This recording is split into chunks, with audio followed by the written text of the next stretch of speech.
Elon Musk, the man, the myth, the meme lord. He can launch a car into space, invent a brain chip that lets a monkey play Pong, and name his kid after a Wi-Fi password ... But when it comes to politics, oh boy, Elon's like a cat trying to swim. Aggressive, confused, and somehow ends up soaking wet on Twitter at 2 a.m. He understands three things better than most humans: scarcity, hype, our undying need to feel smarter than our ex. Elon made electric cars sexy. He made space travel cool. He turned Dogecoin into an actual financial event. And he did it all with this powerful, borderline manipulative psychological strategy. People don't buy products, they buy stories about themselves. Unfortunately for Elon, politics isn't a startup. It's more like a 200-year-old Windows XP computer that only runs PowerPoint and crashes when you try to change the font. This is the clean air regulation of 1967. Why don't we just put AI in charge? Because I know what that means. Elon's brain is wired for speed, iteration, disruption. Politics, however, is wired for delay, lobbying, and C-SPAN. Another issue? Elon suffers from main character syndrome. It's that thing where your brain convinces you that you're the protagonist of Earth. In business, this works. In politics, it's like showing up to a Senate hearing dressed as Batman and wondering why no one takes you seriously. Are you all right, son? In startups, chaos can be a strategy. Move fast, break things, fire half the company and replace HR with a monkey and a vending machine. But in politics, chaos means the country catches fire, literally.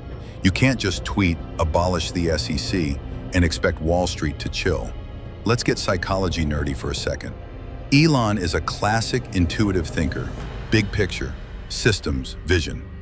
But politics runs on sensing feelers, people who care about tradition, emotion, and whether grandma can still afford soup. So when Elon says universal basic income is inevitable, what people hear is, this robot just stole your job, but don't worry, he'll Venmo you $600 a month. Elon's Twitter fingers are basically chaos grenades. And while that's great for stock prices and Reddit threads, it's a disaster for international diplomacy. You can't troll your way into a peace treaty or meme your way out of a labor union strike. Despite all this, Elon is still printing money like it's Monopoly night at Tony Stark's house. Why? Because money doesn't care about policies. It cares about attention. Attention equals money. Money equals rockets. Rockets equals more attention. Infinite loop activated. Elon mastered the psychology of novelty. Humans are wired to chase the new, the weird, the unpredictable. And Elon is the CEO of unpredictability. Bezos plays chess. Elon plays hungry hippos on meth. Jeff got into politics through quiet lobbying. Elon shows up with fireworks and a live chicken yelling, "Regulate this." Much wow, Elon, but listen, if you want to win at politics, try doing the one thing you avoid. What? Launch a rocket from Congress? No, listen to people. Not just data, not just models, but feelings, emotions, fears. Human brains are wet spaghetti, not spreadsheets. So let's answer the big question. Why does Elon Musk suck at politics but not at making money? The verdict. Because politics is about people, not product. Because feelings beat facts. Because government isn't a sandbox, it's a jungle full of sloths, snakes and boomers with flip phones. And most of all, because Elon's greatest strength, disruption, is exactly what politics fears most.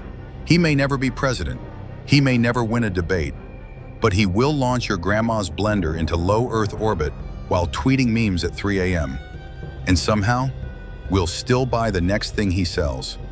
Because in the end, Elon is the chaos we deserve, but not the politics we need. I'm out.